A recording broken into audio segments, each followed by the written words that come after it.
So yan, bakit maganda sa Australia? Kasi yung government may effort silang maglagay ng park. So naglalagay sila ng mga ganyan, halaman.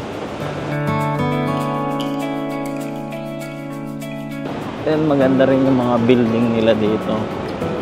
So ito yung Martin Place, number 1 daw.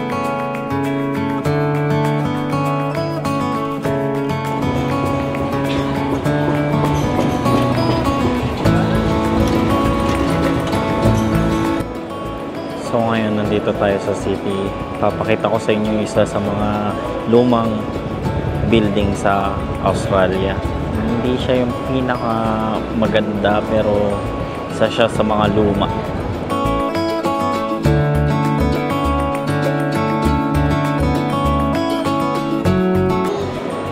Lumang style siya pero mga bago na yung mga nakalagay dito.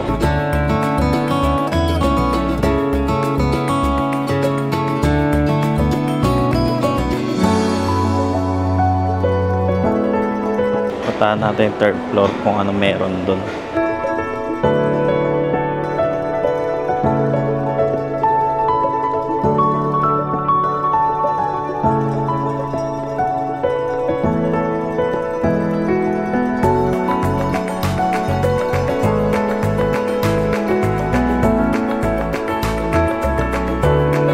Pati elevator nila, luma. Kahoy pa yung pintuan. Yeah, going down. So, papakita natin yung pinakaluma, pinakamagandang building dito sa Australia.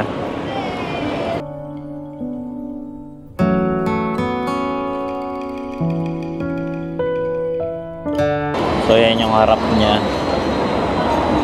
Tapos, sa gitna niya, may statue.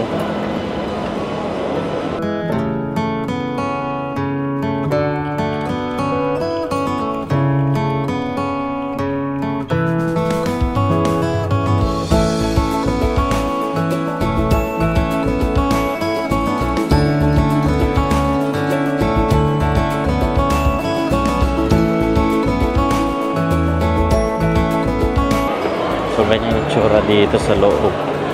Maluwang siya.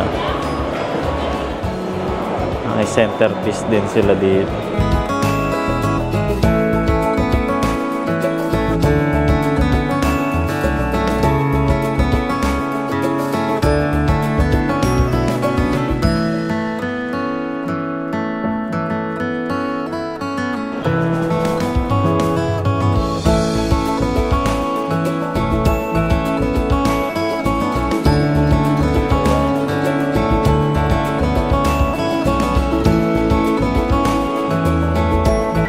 Tapos may hidden na aso dito. Yung aso pag hinulugan mo ng barya, magsasalita. Friend of the great Queen Victoria. Because of the many good deeds I've done to deaf and blind children, I have been given the power. Yan yung Queen Victoria Building. Doon nagtatapos ang vlog.